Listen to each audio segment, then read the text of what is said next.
आणि ग्रंथो पूजिवे विशेषी लोकी ये दृष्टादृष्ट होवावे जी. किती सुंदर आणि किती खोल अर्थाची ओवी आहे ही. ज्ञानेश्वर महाराज परमार्थाकडे किती सुंदर मागणी मागत आहेत. सर्वप्रथम आपण या ओवीतील शब्दार्थ पाहू. विशेषी म्हणजे विशेष करून, लोकी ये म्हणजे या मृत्यू लोकामध्ये, द्रष्टाद्रष्ट विजयी याचा अर्थ काय होतो?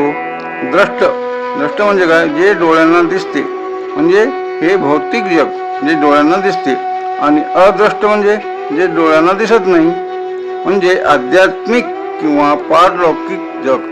या दोन्ही गोष्टीवर विजय मिळवणारे त्याला म्हणतात द्रष्टाद्रष्ट विजयी. या ओवींचा अर्थ पाहू आता.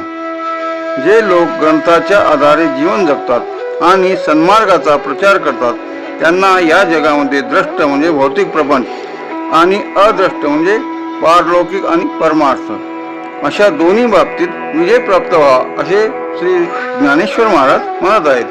थोडक्यात सांगायचे तर ज्ञानेश्वर महाराज म्हणतात की ज्ञानात रमणाऱ्या व्यक्तींना केवळ आध्यात्मिक समाधानच नव्हे तर व्यावहारिक जीवनातही यश आणि विजय मिळावा अशी ही मंगल कामना करीत आहेत. ही ओवी का महत्वाची वाटते याचा आपण सविस्तर अभ्यास करू. सर्वांगीण विकास. ही ओवी सुचवते की माणसाने केवळ एकाच बाजूचा विचार न करता इहलोक आणि परलोक या दोन्ही ठिकाणी यशस्वी व्हावे. ज्ञानाचा सन्मान.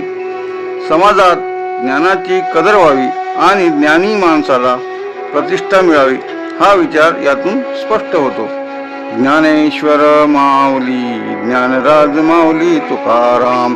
ज्ञानेश्वर माऊली ज्ञानराज माऊली तुकाराम. तुकाराम तुकाराम तुकाराम. बोला पुंडलिक वरदे हर विठ्ठल. श्री गुरु ज्ञानदेव तुकाराम. पंढरीनाथ भगवान की जय. माऊली ज्ञानेश्वर महाराज की जय. आपण पूर्ण व्हिडिओ ऐकल्याबद्दल आपले सर्वांचे कोटी कोटी धन्यवाद माऊली.